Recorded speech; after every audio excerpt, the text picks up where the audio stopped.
Pada hari ini kami datang kemari berniat untuk melamar Suster L untuk anak kami Felix. Sepertinya aku benar-benar nggak bisa lagi memperjuangkan cinta kita, Nara.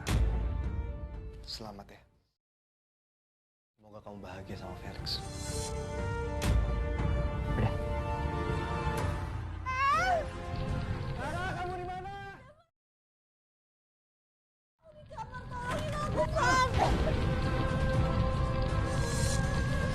Kita keluar sekarang ya.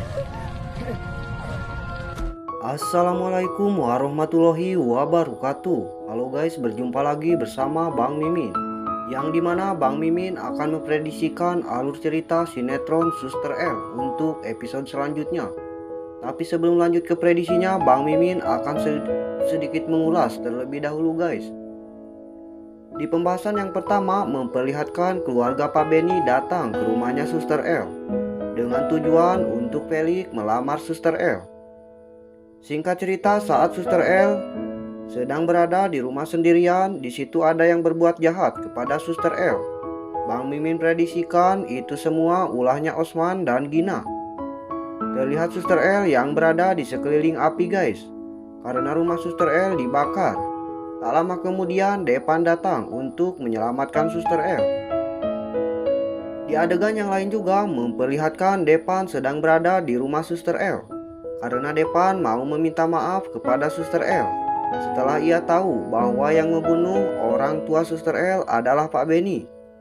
Lalu saat Suster L pulang berpergian, ia nampak kaget karena Depan ada di rumahnya.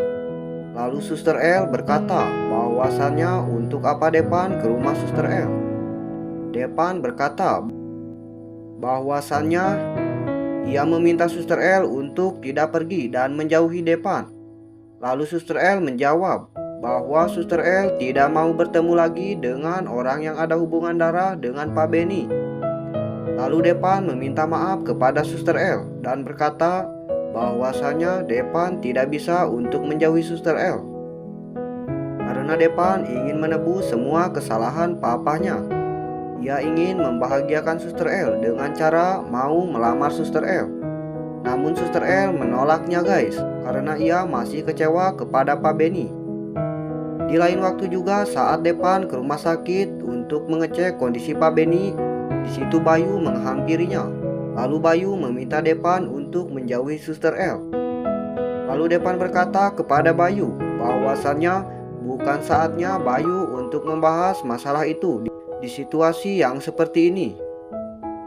Lalu Depan juga meminta Bayu untuk selalu menjaga Suster L dan meminta Bayu untuk tetap kerja jadi supir Depan. Di adegan selanjutnya juga terlihat Gina yang menghampiri Osman guys, karena Gina ingin memanfaatkan Osman. Lalu Osman berkata kepada Gina bahwasannya untuk apa Gina menemui Osman, dan pastinya tidak mungkin Gina menghampiri Osman kalau tidak ada maunya. Gina pun menjawab bahwasannya ia ingin Osman untuk membantu Gina agar bisa mendapatkan Depan kembali. Osman pun akan membantu Gina dengan persyaratan guys. Osman akan membantu Gina jikalau papahnya Gina berinvestasi dengan perusahaannya si Osman. Lalu si Gina pun menyetujuinya guys. Oke, seperti biasa sebelum videonya dilanjut, alangkah baiknya subscribe terlebih dahulu ya, karena subscribe itu gratis. Di sisi lain juga di situ Felix meminta Depan untuk menanyakan kepada papahnya tentang penyebab kematian orang tuanya Suster L. Lalu Depan pun langsung menghampiri Pak Benny guys. Dengan sangat terpaksa Depan harus menanyakan itu semua di saat kondisi papahnya yang tidak memungkinkan. Depan berkata bahwasannya apakah benar Pak Benny penyebab kematian orang tuanya Suster L. Nampak Pak Benny sangat syok setelah mendengar perkataan Depan, dan ia juga tidak menyangka kalau Depan mengetahuinya. Singkat cerita, Pak Benny meminta Depan untuk tidak memberitahu kepada ibunya. Saat Pak Benny dan Depan sedang berbincang, di situ terlihat si Osman yang sedang menguping pembicaraan mereka. Bang Mimin prediksikan bahwa si Osman akan memanfaatkan situasi itu guys. Nah, apakah yang akan direncanakan oleh si Osman? Oke, langsung saja tuliskan pendapat kalian di kolom komentar ya. Mungkin itu saja yang dapat Bang Mimin sampaikan. Sekian dan terima kasih. Wassalamualaikum warahmatullahi wabarakatuh.